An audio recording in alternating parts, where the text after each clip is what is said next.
araw mo lamang ito ilagay sa ilalim ng iyong unan bago nyo po ito kunin upang yung partner ninyo ay laging sweet at lagi siyang mag-isip sa inyo. Hello mga guys, kumusta kayo? Panibagong araw, panibagong video na naman tayo. And sa araw na ito, isa na namang video ang aking ituturo sa inyo na simpleng gabay o simpleng pamamaraan na makakatulong sa atin. At bago ang lahat, gusto ko lang mag-disclaimer sa mga taong hindi naniniwala at hindi gusto ang mga kagaya nitong video. Please skip this video and maghanap kayo ng videos na gustong-gusto nyo dahil ang video na ito ay para lamang ito sa mga taong naniniwala and gusto mag-try. Sa lahat po ng mga nagko-comment po dito sa aking video dito sa loob ng aking channel, mag-ingat sa lahat ng mga nagre-reply sa inyo na dinadala kayo sa kanilang WhatsApp and Imo app upang makaiwas po tayo sa scam. Ngayon po, ituturo ko sa inyo paano kayo laging isipin at laging sweet si partner sa inyo. Yung tipong hindi siya magsasawa na naman lambing sa inyo. Ito ay pwedeng gawin sa parehas ang kasarian. Babae ito babae and lalaki ito lalaki. Siyempre naman sa ating babae at lalaki na mag-partner. And pwedeng mo itong gawin kahit na kayo ay magkalayo at magkalapit sa isa't isa. Dito po ang kailangan lamang natin dito is candy na matamis o di kaya'y candy o chocolate. Pili lamang kayo, chocolate or candy. So, kumuha lamang kayo ng chocolate or candy, kahit anong klaseng candy or kahit anong klaseng chocolate. Isang piraso lamang. Isang piraso lamang na chocolate or di kaya'y candy. So, ayun, yun lamang ang dapat nating ihanda. And, ayun po, kailangan na lubos kang naniniwala dito and buo po ang inyong loob sa paggawa. Kailangan na 100% ang inyong paggawa nito or tiwala. And ayun, kailangan na mag-isa ka lamang na gumawa nito.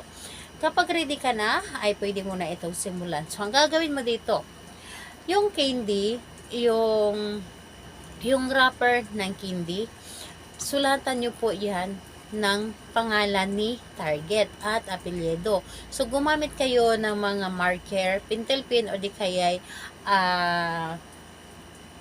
color pen. Dahil kapag ball pen yung gamitin natin, hindi po siya kayang magsulat sa wrapper ng candy. Depende na lang o anong klase ng wrapper. So, chocolate o di kaya'y candy. Isulat po ninyo doon sa candy o di kaya sa chocolate yung pangalan at apelyido ni target. So, kapag naisulat nyo na yung pangalan at apelyido ni target doon sa candy or chocolate, hawakan nyo lamang yon. Hawakan ninyo at ibulong po ninyo yung gusto ninyong sabihin.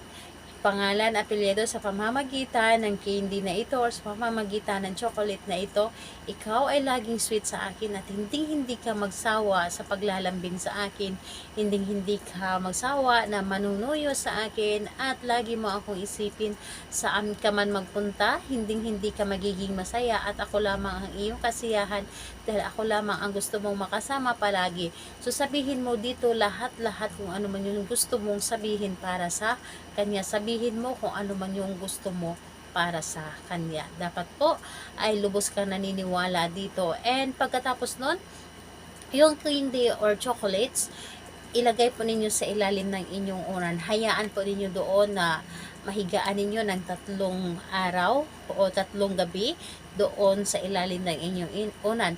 And pagkalipas po ng 3 araw, ang gagawin po ninyo, kunin po ninyo yung candy at kainin po ninyo, hindi po ninyo itapon, kainin. And ayun po, halimbawa po ay ginawa ninyo siya ng Tuesday, so matatapos siya ng Friday. So ganun po, Tuesday or Friday, gawin po ninyo ito ng Tuesday or Friday, pili lamang kayo. And ayun po, kahit anong oras pwede naman. At sa lahat po ng mga gustong magpa-shoutout, mag-comment lamang sa baba para ma-shoutout ko kayo sa next video. And sa lahat po ng mga gustong magtanong, mag-comment lang din po sa baba para ma-replyan ko po kayo. Salamat po sa inyo. Bye bye everyone. God bless us all.